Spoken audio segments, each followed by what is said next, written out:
Shalom saudara. Amsal 4 ayat yang ke-23 berkata, jagalah hatimu dengan segala kewaspadaan, karena dari situlah terpancar kehidupan. Hati adalah pusat seluruh kehidupan kita. Kalau hati kita cemar, maka cemarlah seluruh tindakan, pikiran, perasaan, dan kehendak hati kita. Tuhan Yesus mengatakan di dalam Lukas 6 ayat 45 bahwa ucapan meluap dari hati, saudara. Keadaan atau situasi yang bisa mempengaruhi hidup kita, khususnya seperti sekarang ini, di tengah pandemi ini telah mengubah, menggoncang banyak sendi-sendi kehidupan manusia, termasuk juga kita anak-anak Tuhan dan hamba-hamba Tuhan.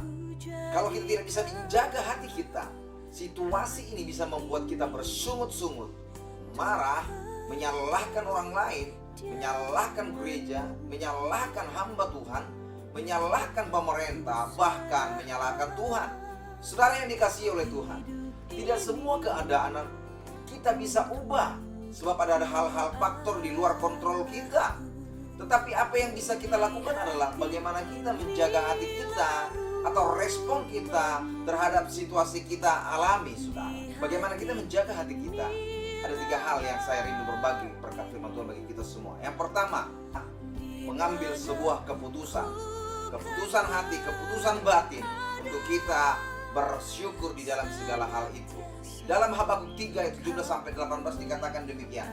Sekalipun pohon ara tidak berbunga, pohon anggur tidak berbuah, hasil pohon zaitun mengecewakan, sekalipun ladang-ladang tidak menghasilkan bahan makanan, kambing domba terhalau dari kurungan, dan tidak ada lembu sapi dalam kandang, namun aku akan bersorak-sorak di dalam Tuhan, beria-ria di dalam Allah yang menyelamatkan aku. Kita melihat bagaimana Nabi Habakuk mengambil sebuah ketetapan batin di tengah situasi yang tidak baik itu, saudara. Dan yang kedua, bagaimana kita menjaga hati, tentunya adalah dengan firman Tuhan dan janji-janji Tuhan.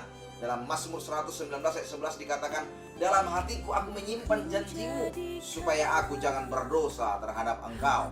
Dan yang terakhir, minta pertolongan Roh Kudus, yaitu melalui doa, pujian, dan penyembahan kepada Dia. Masuk dalam hadiratnya, maka engkau akan mendapat kekuatan baru. Firman Tuhan juga berkata, orang yang menanti-nantikan Tuhan akan senantiasa mendapat kekuatan yang baru.